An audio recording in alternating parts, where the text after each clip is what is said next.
En gros, alors, en fait, la raison pour laquelle moi j'avais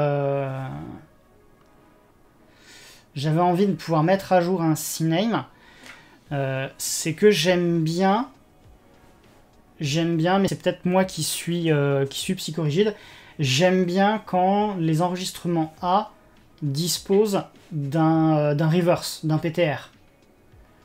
Et donc mettre un enregistrement A sur une machine sans avoir de PTR, ça m'embête un peu. Mais en fait, c'est peut-être plus une question de principe, puisque si on a une IP dynamique, il est fort peu probable qu'on fasse un truc qui nécessite vraiment un PTR, au hasard un serveur de mail. Salut à toi Cookies, bonsoir à toi, j'espère que tu vas bien, que tu as passé une bonne journée.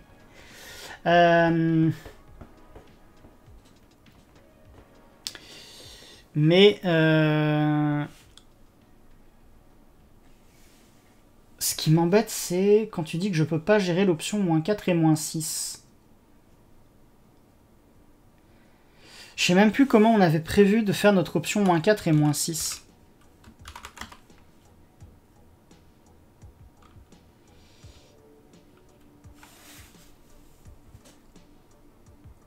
Puisqu'en fait, finalement...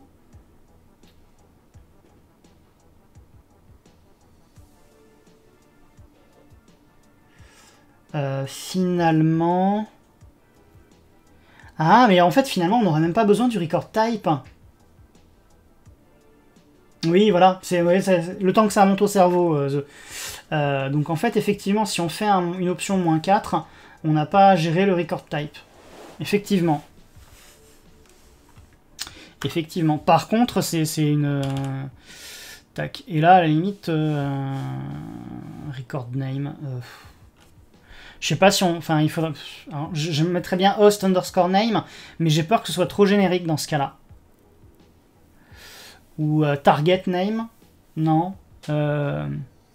Target host, je pense. Ou alors din host, dynamic host. Est-ce que tu connais ceux qui auraient un souci à avoir à IP reverse même IP FQDN? Ouais, FQDN, c'est pas mal ça. Allez hop.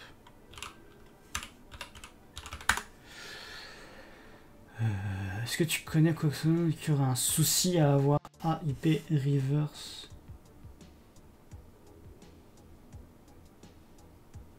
Tu veux dire A IP reverse IP différente?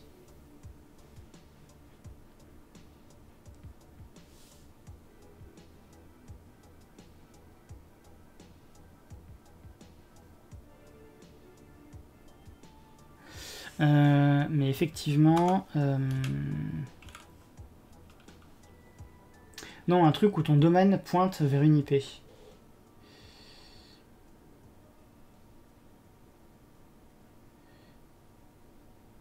Le truc où ton... Alors...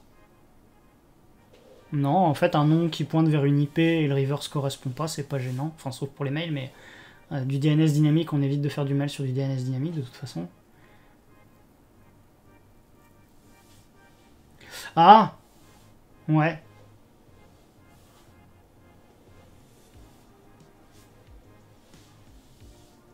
Bah, le seul problème, c'est que de fait... comment dire? Si... en fait, c'est les mails. Le seul problème, c'est les mails. Bien souvent, tu vas avoir des serveurs de mails. Quand le reverse DNS correspond pas à l'enregistrement A, généralement, ça fait partie des choses qui font baisser le score pour le spam. Mais voilà, une IP dynamique, je vois pas qui mettrait un serveur de mail sur une IP dynamique, par des spammers. Mais à mon avis, ce cas de figure-là, je pense qu'on se prend peut-être un peu trop la tête. Enfin, moi, je me prends peut-être un peu trop la tête. De fait... non, je vais revenir là. Donc, on a DNS server. Hop. Ça, je peux l'enlever. DNS server.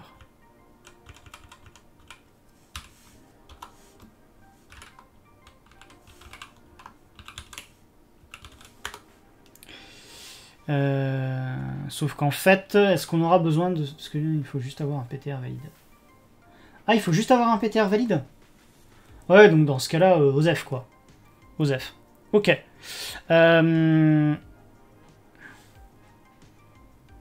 Akara qui pointe vers un domaine qui réseau vers l'IP. D'accord, donc dans ce cas-là, ça veut dire que ici, je peux effacer ça. Je peux effacer ça. Je peux prendre le current IP.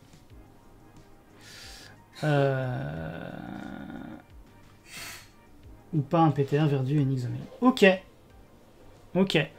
Donc ça veut dire que on aurait ici... Ah, on aurait un TTL à gérer, effectivement. Hop. TTL. Sur ce Miam Time et série pour... Bah, bonne soirée à toi, The. TTL, on va le mettre à 180 par défaut. Hop. Donc, j'en étais où, moi, avec mon... ça à la base? Donc, c'est... On peut match un enregistrement A ou quadruple A. Hop. Dollar. TTL. Et on fera peut-être quand même un... Enfin... parce que si on met en -4, ça va être un A. Si on met en 6... Donc finalement, on aura quand même une variable record type. Non, pas comme ça. Comme ça, record type. Et en fait, si on va ici dans -4... hop, on dit record type égale grand A. Et ici, record type égale tac.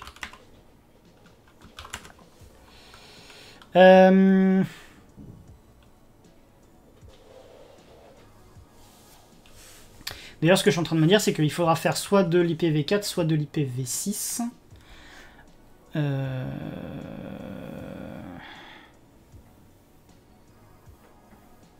Alors, si on veut faire les deux, ça va être compliqué. Commentaire perso, les IP fournis sans PTR ou avec un PTR qui ne pointe pas vers l'IP, ça arrive plutôt souvent. Ah. Ok.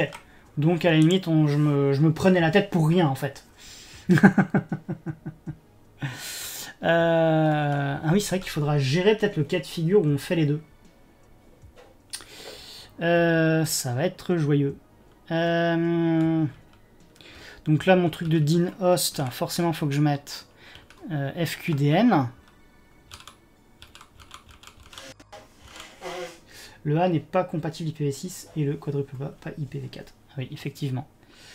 Oui, mais ce que je veux dire par là, Manu, c'est qu'en fait, si jamais quelqu'un veut que son enregistrement, son FQDN existe en enregistrement A et quadruple A, ça veut dire qu'il faudra lancer en fait 2 mises à jour.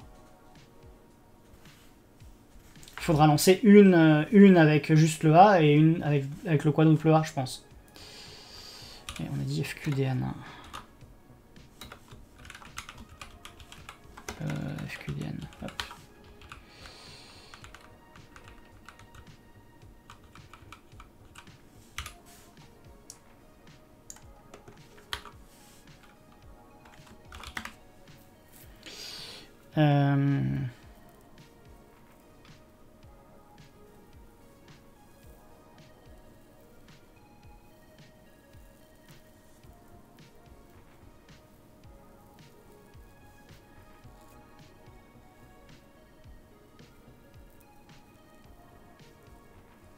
D'ailleurs, ça va être un petit peu relou. Ça va être un petit peu relou dans ce cas-là, mon truc, là où je mets directement le record type.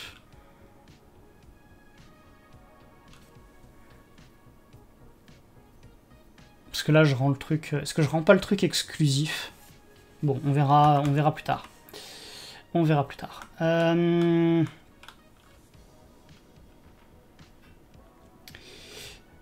Avant de... Comment dire? Peut-être que dans la... On va peut-être en sortir des trucs de la fonction main. Notamment, peut-être que le current IP, on va peut-être le sortir dans une autre fonction.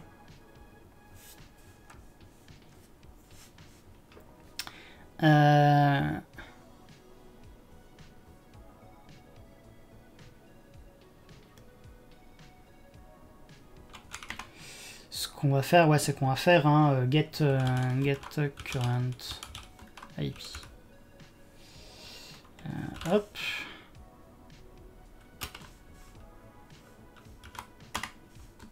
Alors tenez, tant que j'y suis, j'ai durant mes vacances, j'ai profité pour regarder quelques vidéos, des trucs que j'avais dans ma liste de vidéos à regarder.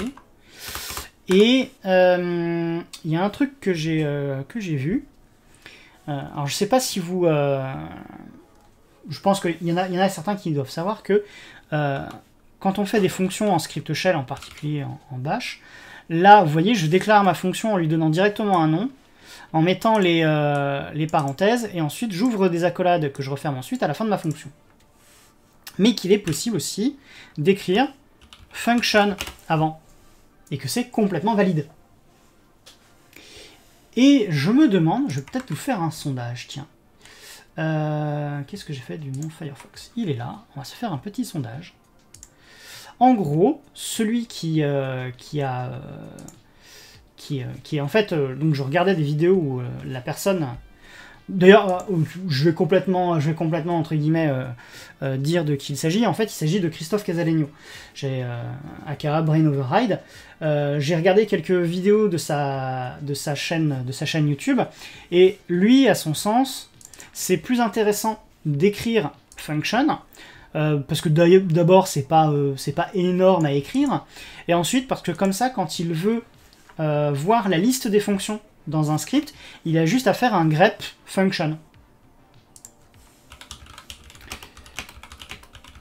Donc, je me pose la question, je vous propose, par curiosité, de voir si on fait... Enfin, c'est pas, je dis pas que je vais faire ou pas faire tout de suite, mais je propose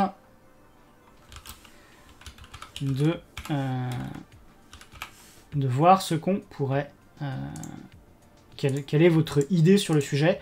Et on va se faire un sondage. Allez, on va le faire en 3 minutes. Je pense que ça va être pas mal. Tac, voilà. Et n'hésitez pas, si jamais vous regardez ce stream en VOD, à aller poser un commentaire ou à nous rejoindre sur le Discord ou sur les réseaux sociaux pour dire, à votre avis, function ou pas function. C'est plus de la curiosité qu'autre chose. Dans l'immédiat, moi, pour le moment, j'ai ma petite habitude, je vais le faire comme ça. Rien ne m'empêche de changer d'avis plus tard. N'hésitez pas à argumenter, d'ailleurs. Par exemple, ben, voilà, Hardware Adresse qui dit qu'il trouve ça plus clair. Ce qui peut se comprendre. Donc moi, pour le moment, je reste comme ça. Je vous promets pas de changer, je vous promets pas de rester comme ça. C'est plus par curiosité. Et histoire de lancer un petit débat, on va dire. Pour l'instant, j'ai l'impression que tout le monde est plutôt team function.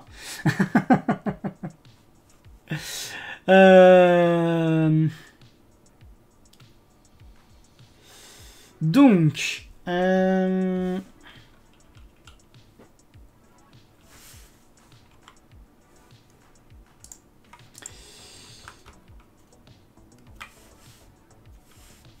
ce qu'on peut voir maintenant...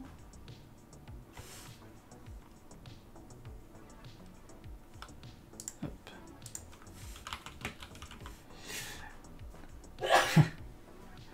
Pas de souci, Maedra. Rebonsoir à toi.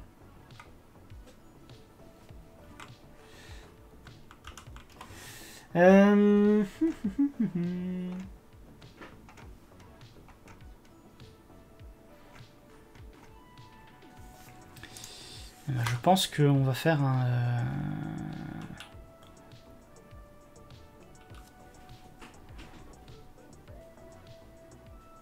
Alors, actuellement, il me faut un curl OPTS et un IPcheck service. Curl OPTS, on est juste en -s.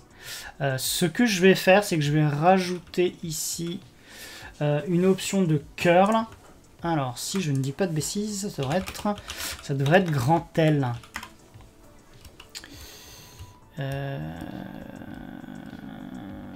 Hop.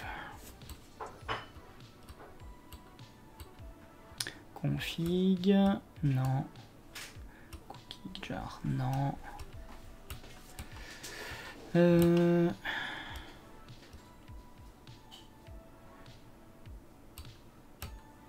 que je veux, c'est les redirects. Je veux qu'ils suivent les redirections, en fait. Ouais, bah, curl, je suis même pas sûr de connaître les bases. Si ça peut te rassurer, m'aidera.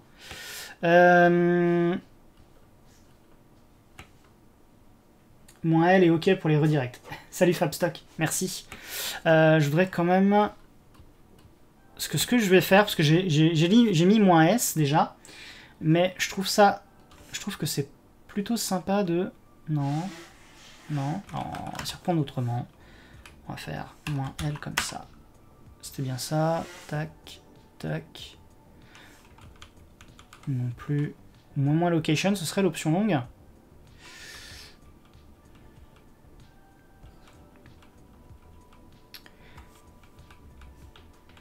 List only.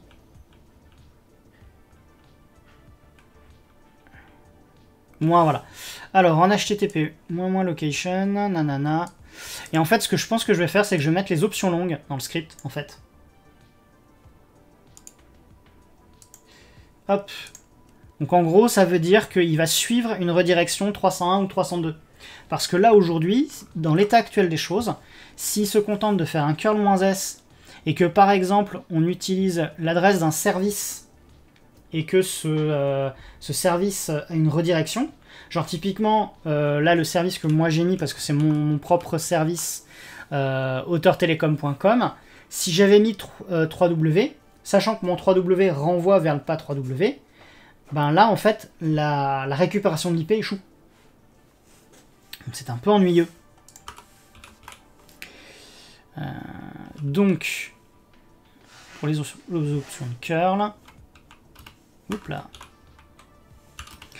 Donc on va rajouter le moins location, mais aussi, si je me rappelle bien, c'est moins silent, hein, l'option moins silent, voilà. Donc comme ça, au moins, ça a le mérite d'être assez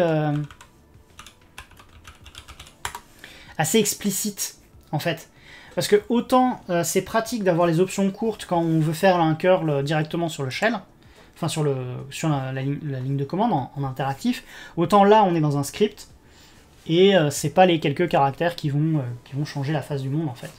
Après, à moins d'avoir un besoin particulier comment dire, d'un script très petit, pour des raisons de place. Je vais pas aller vous sortir mes vieilles Fonera, hein, mais je peux vous dire que la place est chère sur ces Fonera. Alors, mais là on n'est pas à quelques octets de plus, quoi. Et c'est pour ça que effectivement, peut-être que maintenant que j'y pense, écrire function à chaque fois, ça pourrait être une idée.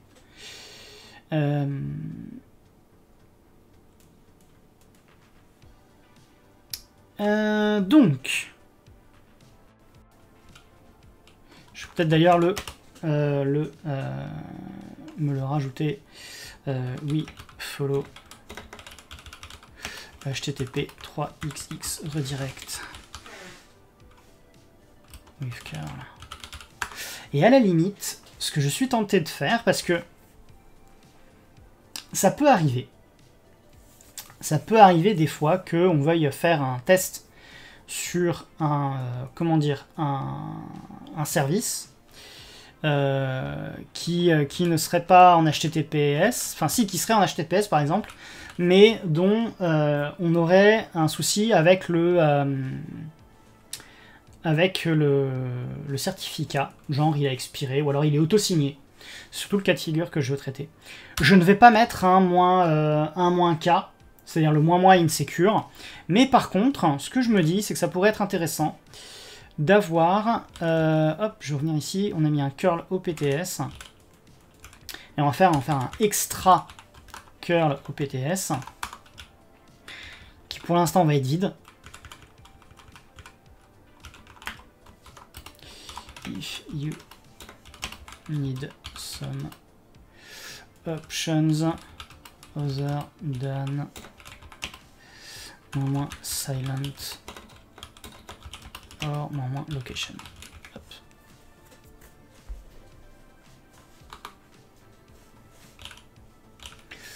Et donc on va se rajouter dans notre curl ici. On va le mettre ici et on va faire extra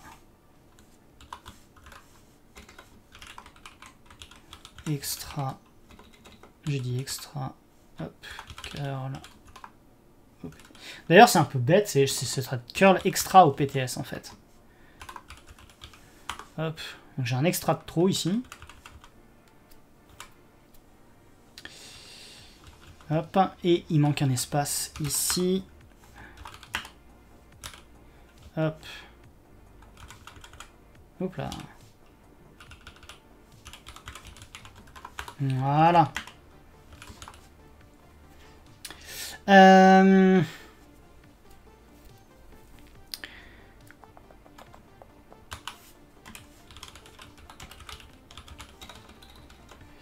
Le truc, c'est que si jamais je fais un...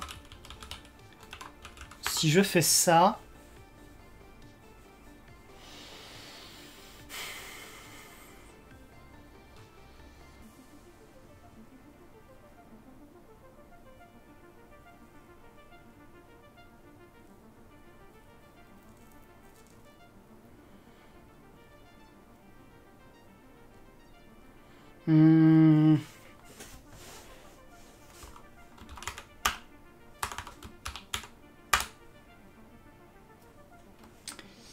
Si je fais ça, en fait, je suis en train de me poser la question. C'est bien là où je voulais voir. Donc, pipe true, si on expecte une erreur. Sauf qu'on a un pipe fail. Dans ce cas de figure-là. Remarque qu'on avait fait un pipe die quelque part. Ouais, ici. Tiens, je l'ai pas testé ça finalement. Si je sais plus si je l'avais vraiment testé. Je vais le retester. Un binaris qui s'appelle YOLO. Il me fait quoi? Il me fait quoi? YOLO binary missing. C'est plutôt bon signe ça. Donc ça veut dire qu'on peut faire un pipe die sans... Enfin, le message d'erreur du die sera proprement catché. Dans ce cas-là, ce qu'on devrait peut-être faire...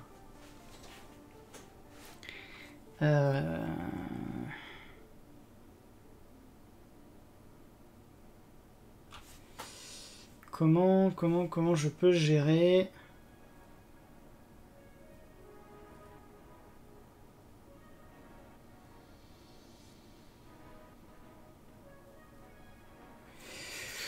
comment je peux gérer le... Si j'ai mon curl... Si mon curl se déroule bien, dans ce cas-là, la variable... on met à jour la variable current IP. Et s'il ne se déroule pas bien, on arrête le script en disant qu'on n'arrive pas à récupérer l'IP.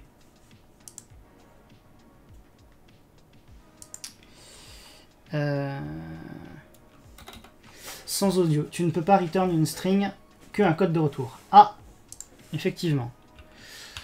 Donc ce sera un écho. Hop. D'ailleurs, ce sera très certainement un écho -n. Hop, hop là. Alors c'est dommage que tu n'entendes pas, Yoda, mais merci beaucoup à toi.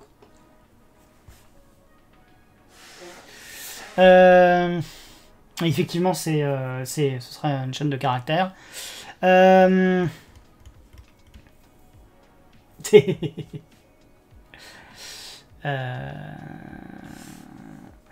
Faudra peut-être que je vois d'ailleurs pour activer les sous-titres en direct, s'il y a moyen. Je sais plus si je l'ai fait. Tiens, ça doit faire bien plus de 3 minutes là, non? Notre sondage, il en est où? Voir les résultats. Allez, je vais vous afficher ça en direct.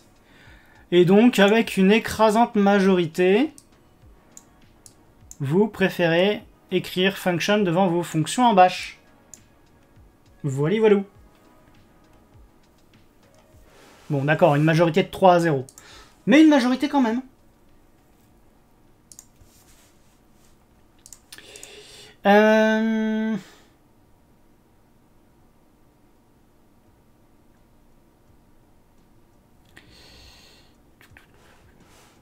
Parce que là, niveau gestion d'erreur, franchement, ça se...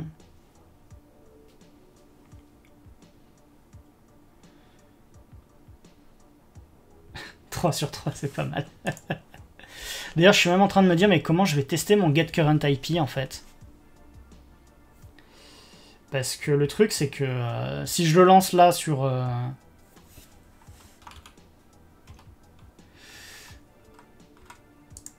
si je lance là sur... je vais le lancer dans un shell que vous ne voyez pas.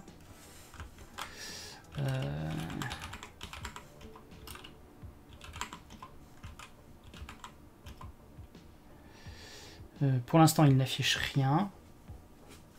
Parce que de toute façon, la fonction n'est pas appelée. Donc si je fais un getCurrentIP ici...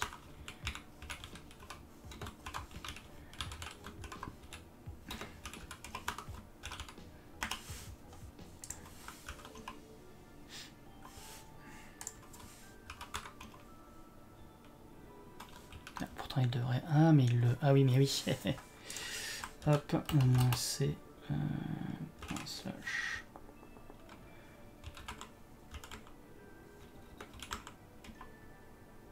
Ok, donc il m'affiche. Pour l'instant, il m'affiche bien mon IP. Il m'affiche bien mon IP. Par contre, par contre,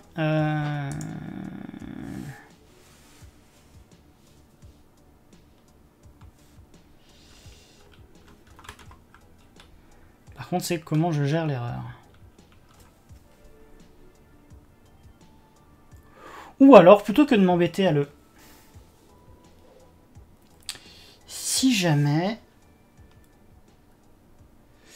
En gros, la question que je me pose là, c'est si jamais je fais ça. Non. Ça, die.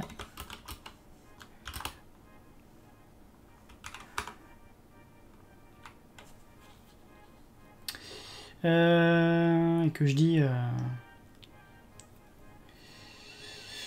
et que je dis que... cannot get IP there. Ouais, pour le moment, on a juste ça. Et ici, ce qu'on va faire, c'est qu'on va faire on va faire une typo volontaire, on va mettre 3T. Tiens, hop.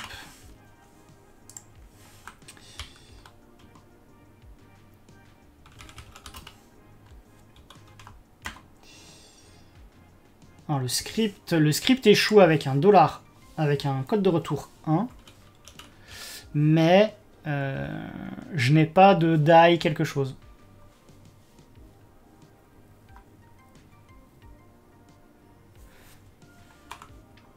Et si j'enlève le die,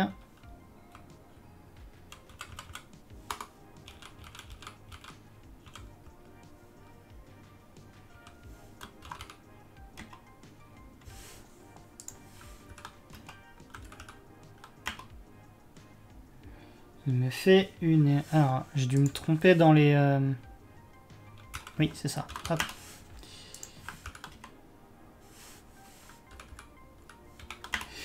Ah, là, j'ai pas le même code de retour d'erreur. Ah oui, parce qu'en fait... Ça y est, j'ai compris. Quand j'ai mis mon pipeup die, j'avais un exit code de 1, qui est en fait le exit code de die. Là, j'ai le exit code de curl, qui est le code de retour 6. Mais je n'ai pas de message qui me dit au fait la récupération de l'IP a échoué.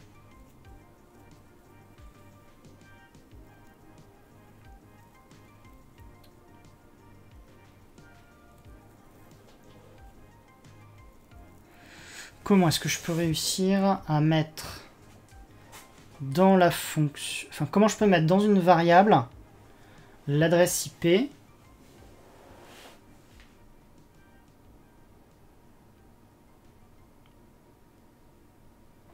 Ou alors la fonction elle l'affiche sur la sortie standard. Et c'est à moi ensuite de mettre genre pipe un truc. Ou alors de dire la variable currentIP c'est égal à getCurrentIP en fait.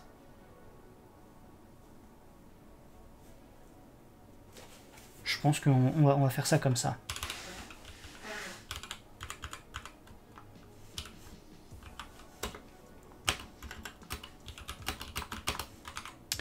Et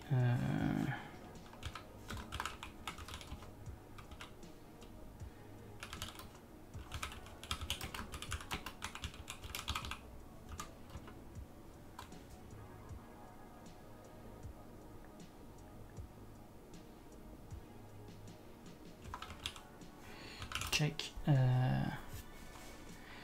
de ça, check de remote service URL or de network connection. Donc là, si je fais ça comme ça, ouais, déjà j'ai le message d'erreur. Alors je vais quand même vous le faire, puisque là je peux vous le montrer. Donc voilà. Comment ça, unbound variable? Ah oui. Moins c, moins slash, hop. On a dit DNS update bot, rc.example. Donc là, il me dit, je peux pas l'avoir. Par contre, si jamais je change et que je mets... alors non, un seul T, non, voilà, deux. Hop. Là, c'est bon, j'ai mon IP. Alors, je vais pas vous la montrer. Mais ce que je peux faire, c'est faire un getCurrentIP. Est-ce que je peux faire un truc du genre... on va rediriger dans DevNull. Et...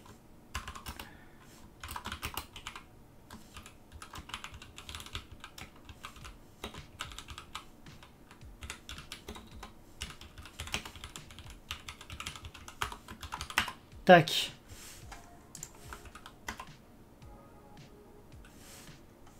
Et j'ai oublié un écho. Et personne ne me le dit. Bon, rien à voir, mais il fallait que je le dise. Je viens de découvrir l'option -w de curl.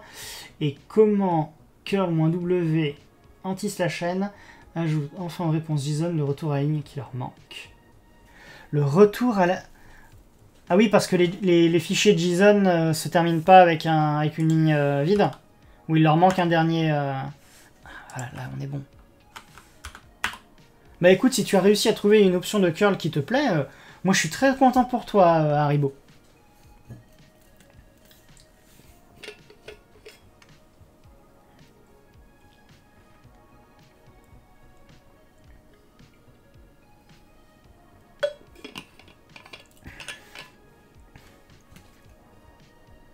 Hop. Vous voyez comme j'ai réussi à planquer la marque de la gourde.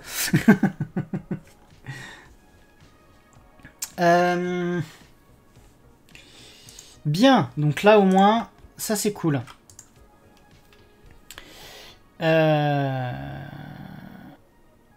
Est-ce que je peux faire...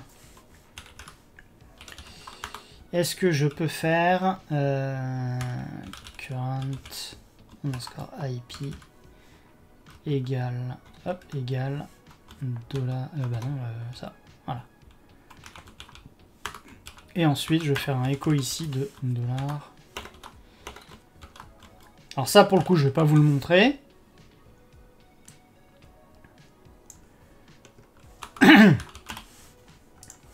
Juste valider que ça fonctionne. Et je me suis trompé.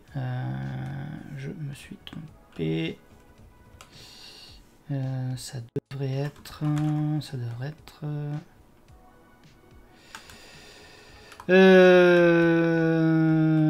je vais pas faire $. Je peux... Ce serait comme ça. Ouais. Hop. Voilà. Et oui, effectivement, il m'affiche mon adresse IP comme ça. Ok, cool. C'est très cool ça. C'est très cool.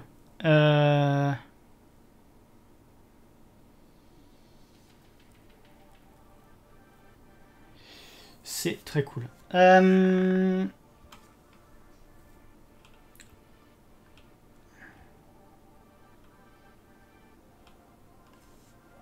Donc finalement, cette fonction, je pense que en l'état actuel des choses, elle devrait passer.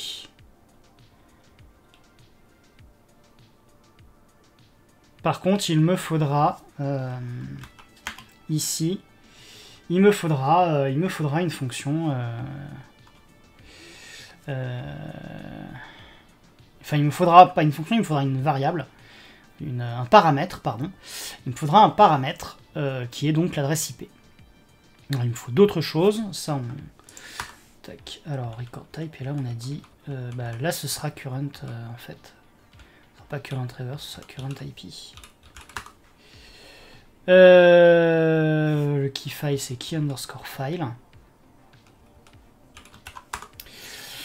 Le fichier mashdnscloud.txt, lui, il va falloir le variabiliser aussi. Il va falloir le variabiliser. Ça va être un fichier temporaire. Et on va l'appeler... alors c'est une requête qu'on envoie. Si je me rappelle bien, donc on va faire query file égale. Et ce fichier-là... Non, on va mettre ça directement dans la fonction en fait. On va faire query file égale. Et en fait, je ne sais pas si vous connaissez, hop, mktemp. Donc on va créer un répertoire ou un fichier temporaire. Donc on va faire un mktemp. Hop, mktemp. Et on va mettre donc si template n'est pas spécifié, on utilise tmp. Et --tmpdir is implied. Donc déjà --tmpdir.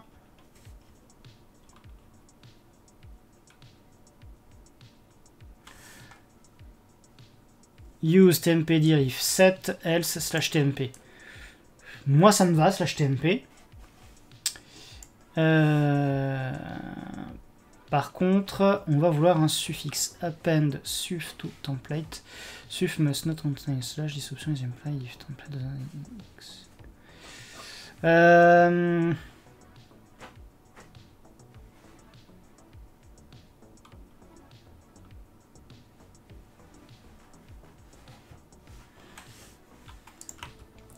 Qu'est-ce qu'on va mettre?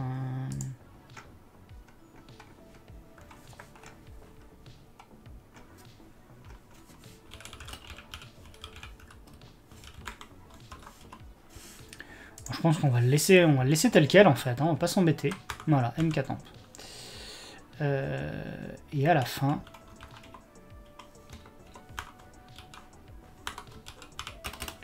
on peut faire un rm-f de $query file.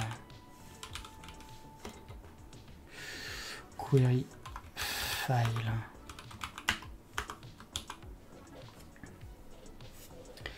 Et donc, ça devient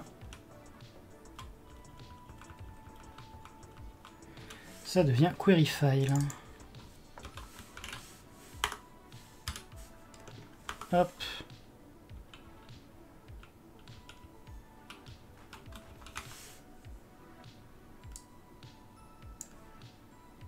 Ah bah de toute façon je l'avais mis ici, tiens. Voilà, comme ça au moins ça a le mérite d'être clair.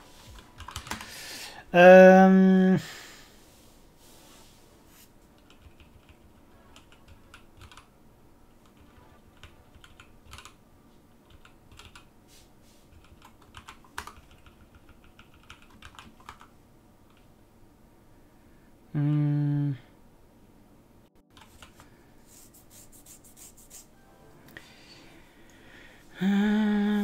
la zone.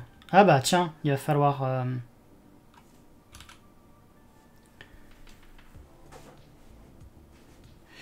Alors, la problématique qu'on va avoir...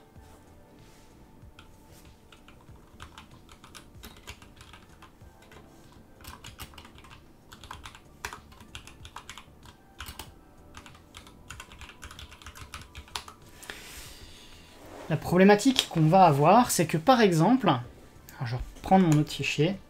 Supposons qu'on ait... qu'on ait A.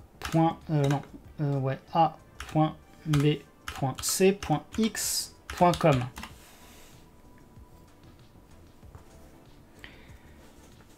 Le point, certes, il peut être utilisé comme délimiteur de zone, de sous-zone, mais ce n'est pas obligatoire. On peut très bien avoir dans ce cas de figure-là que c'est la machine A de la zone B, enfin de la sous-zone B, de la sous-zone C, de la sous-zone X de .com, mais ça peut aussi être A.B.C de X.com.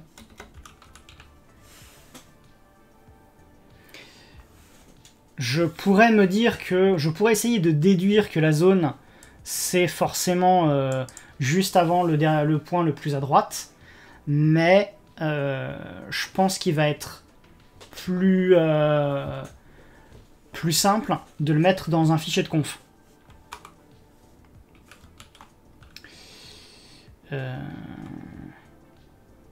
Limite même d'ailleurs, on pourrait décider de mettre ici le nom court, de mettre ici le nom de domaine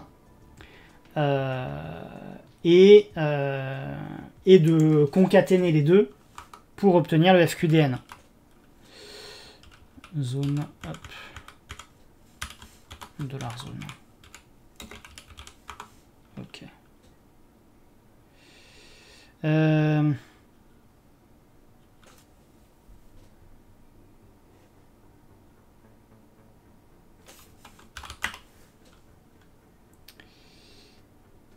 Et ça, ce serait pas main, finalement, ce serait update record en fait.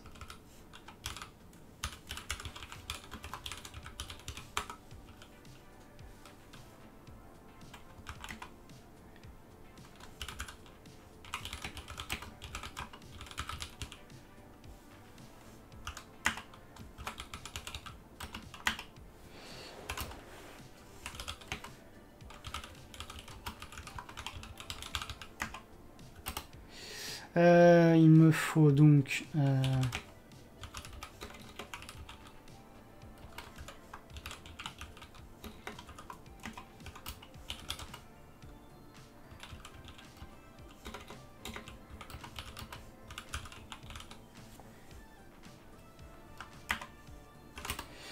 Et on a dit the DNS server.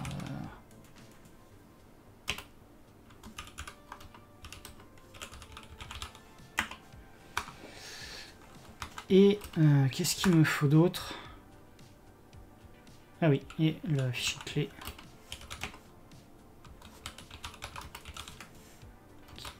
File.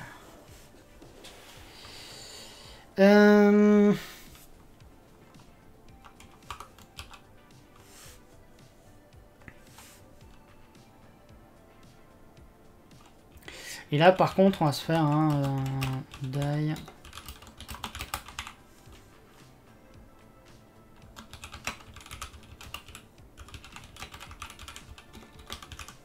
Non. Ah, par contre, le souci, c'est que si on fait le die comme ça, le RM du query file ne se fera pas. Mais c'est pas gênant, c'est un fichier temporaire. Le fichier contiendra juste server, zone, update, delete. À la limite, même pour du debug, ça peut être intéressant. Et c'est des infos publiques, en fait. Donc, l'un dans l'autre. Ça devrait pas poser un problème de sécu. Et par contre, il nous faudra une fonction principale, effectivement. Hop.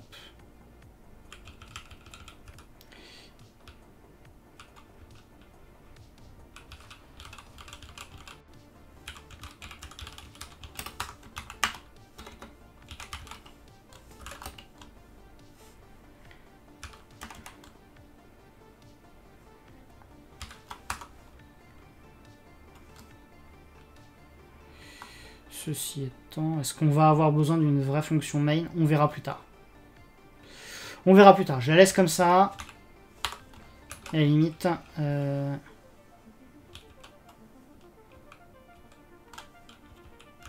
Hop.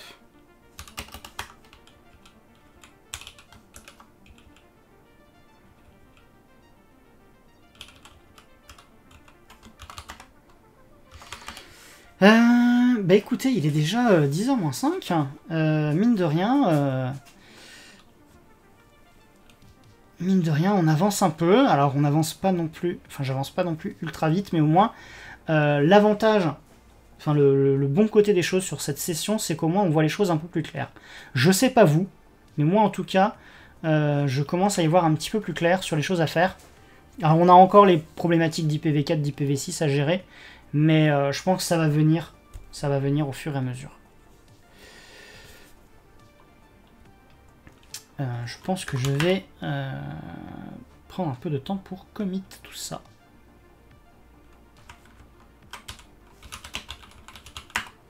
Ok. Alors.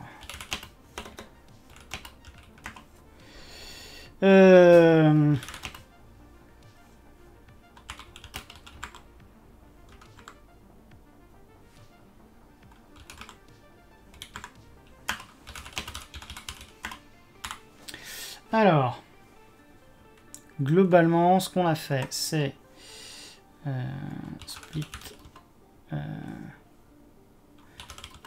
the main function and create config file.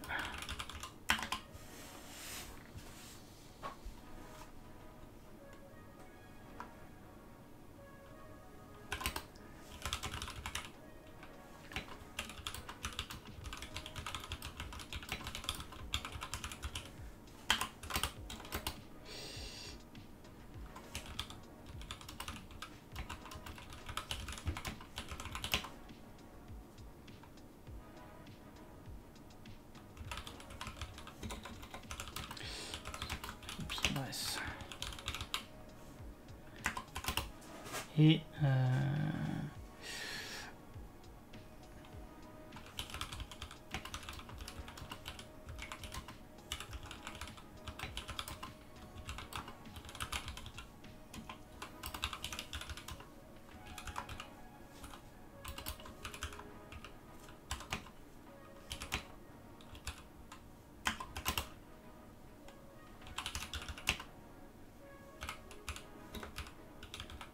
voilà, je précise, still broken.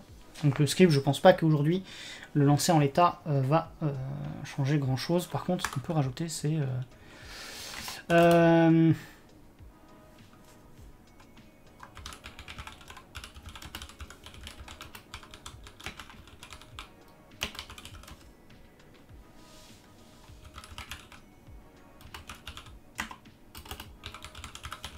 Voilà. Ça, c'est du message de commit. Hein. Hop.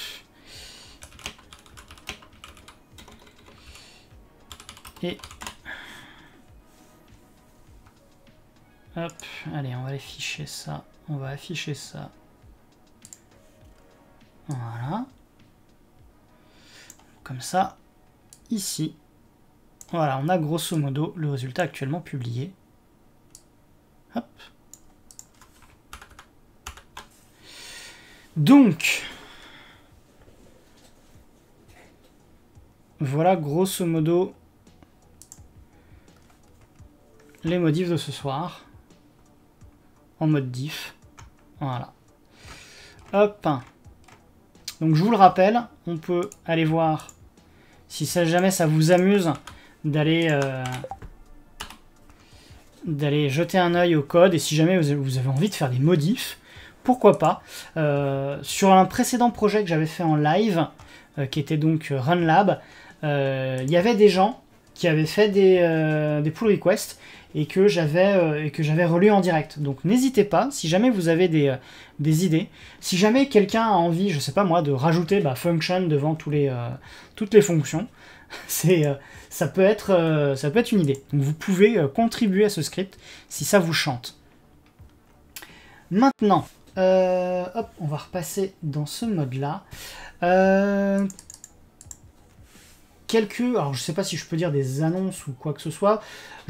Grosso modo, on est à la rentrée, donc forcément, donc pour celles et ceux qui suivent pas depuis très longtemps, j'ai de temps à autre des astreintes. J'en ai eu pas mal cet été. J'ai expérimenté de streamer en étant en astreinte, mais de ne streamer que des trucs pas très, comment dire, pas des trucs complexes comme ça, avec le risque de m'arrêter en plein milieu. C'est plus du papotage technique, mais du papotage quand même. Donc, je ne m'interdis pas de retester à nouveau. Il faut juste que je réussisse à trouver un moyen pour facilement finir exactement des trucs que je peux interrompre à tout moment. Et surtout que je puisse vous mettre un message facile quand, genre, j'entends le téléphone sonner, et genre, j'ai une scène écrite « Au fait, l'astreinte a appelé », un truc comme ça. Donc c'est quelque chose qui pourrait apparaître d'ici quelques semaines ou pas, on verra. Normalement, je devrais avoir une semaine d'astreinte à la fin du mois. Un autre truc, mais je pense que j'en parlerai aussi sur le Discord. Comme certains ont pu le remarquer, je crois, l'année dernière, ou l'année précédente même, c'est d'ailleurs dispo sur ma chaîne YouTube. Donc je donne des cours dans une école, et ce que j'avais fait, c'est que j'avais refait ces cours en vidéo. Je donne 2 cours dans cette école. J'avais fait donc le cours de gestion serveur, que vous pouvez d'ailleurs aussi retrouver sur ma page GitHub. Il se trouve qu'il y a un cours un petit peu plus, on va dire, débutant, où vraiment c'est l'apprentissage du shell Linux. J'envisage donc, à partir de début octobre, de vous proposer, enfin, si jamais ça vous intéresse, on verra, je reposerai la question dans le Discord, pourquoi pas de proposer de refaire pareil avec ces cours-là, de façon à ce que j'ai des vidéos qui puissent permettre aux étudiantes et aux étudiants de faire et de refaire, ou voire même si des gens hors de cette école veulent apprendre à manipuler le terminal, à apprendre les bases, vraiment les bases d'un système Linux, j'ai envie de croire que ça pourrait être utile. Alors je me doute que c'est pas des gens comme Yoda, comme Haribo, comme Manu ou comme The que ça risque d'intéresser. Mais à voir si pour beaucoup de gens ce serait ennuyeux. Si c'est ennuyeux, je le ferai pas en live parce que j'ai pas envie de streamer devant 2 personnes, quoi. Il y a concernant ce projet-là. Donc pour le moment, ce que je vais faire, c'est que jusqu'à la période où j'aurai le cours, je pense que je vais rester sur ce projet les jeudis et les dimanches. Je pense par contre que dimanche, il y a des chances qu'on essaye plutôt de se mettre un environnement de test en place. Parce que pour le moment, je fais du script, je teste des petits bouts par-ci, par-là, mais pour le moment, je ne teste pas le script dans sa globalité, ça m'embête un peu. Donc, il est probable, je promets rien, mais il est probable que dimanche, on se fasse un stream installation de serveur DNS. Sans prétention. Hein. Ce sera de la méthode de l'arrache, il y a forte chance que ce soit de la méthode de l'arrache. Et donc ensuite, à partir de octobre, on reviendra sur un rythme où on aura deux sujets vraiment différents par semaine. Modulo les prochaines astreintes qui pourraient ensuite arriver. Voilà, je crois que je vous ai tout dit pour ce soir. Je crois qu'on va se quitter là. Il est déjà 22h04, donc ça va, je suis pas trop à la bourre. On avait évoqué de raider Nidouille. Ce que je vous propose, c'est qu'on fasse ça maintenant, avant d'aller au lit. Ou pour peut-être certaines ou certains autres aller encore aller voir d'autres streams. Donc, comme d'habitude, hein, je vais lancer le raid et puis ensuite je vais mettre la page de fin de live. Donc restez le temps d'envoyer le raid. Et puis moi je vous fais de gros bisous et puis je vous dis à dimanche. Ciao ciao.